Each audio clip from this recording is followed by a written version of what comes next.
కలిసి ఉంటేనే కలదు సుఖం, అనేకత్వంలోనే ఏకత్వాన్ని చూడాలి అనేది మానవత్వపు విలువ.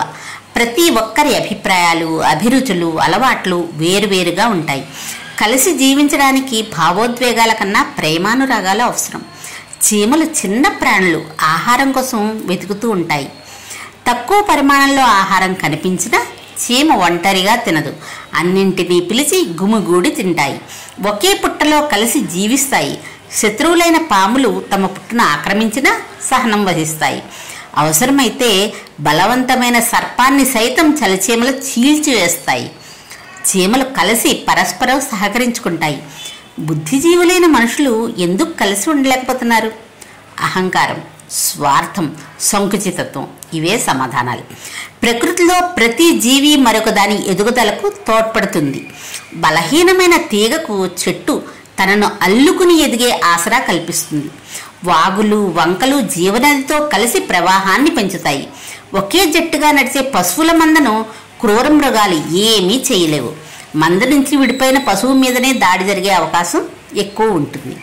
అన్ని ప్రాణులు సమూహంగా కలిసి పంచుకునే జీవించే ప్రయత్నం చేస్తాయి. ఇందుకు విరుద్ధంగా మనిషి మాత్రం విడగొట్టి విజయం సాధించాలని ఆరాటపడుతున్నాడు. కలిసి ఉంటేనే కలదు సుఖం అని పెద్దలు చెప్పారు. విడివిడిగా ఏ కర్ర అయినా విరుగుతుంది, కానీ మోపుగా ఉంటే అన్నీ బలంగా ఉంటాయి. పూర్వం నుంచి మనిషి విభజించి పాలించే సూత్రాన్ని నమ్ముకుని బ్రతుకు కొనసాగిస్తున్నాడు.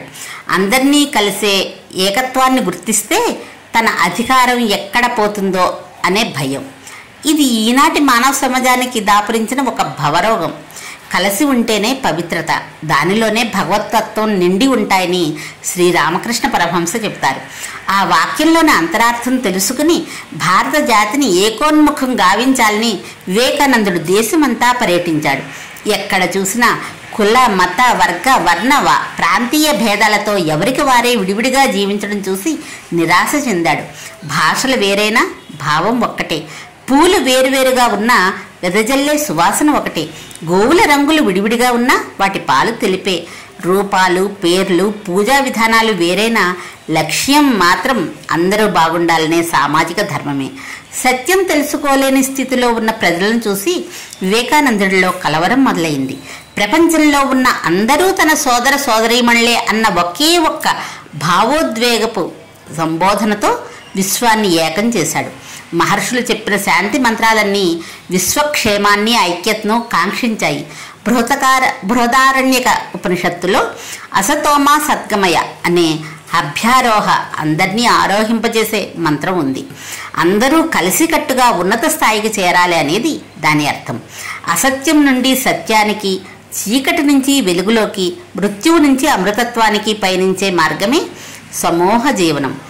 అడవి, ఆకాశం, నీరు, భూమి అంతటా నిండి ఉన్న సమస్త జీవరాశులు పరస్పరం సహకరిస్తూ కలిసి మెలిసి బతకాలనేదే వేదం ఆకాంక్ష. అదే మహర్షులు అందించిన శాంతి మంత్రాలు. విచక్షణ, విజ్ఞానం, ఆనందం మూర్తిభవించిన మనిషి ప్రకృతితో మమేకమై కలిసి జీవించాలి. కలిసికట్టుగా ఉంటేనే సర్వమానవాళికి సంక్షేమం. ఐక్యత, పవిత్రత, దివ్యత్వం కన్నా మించిన మంత్రం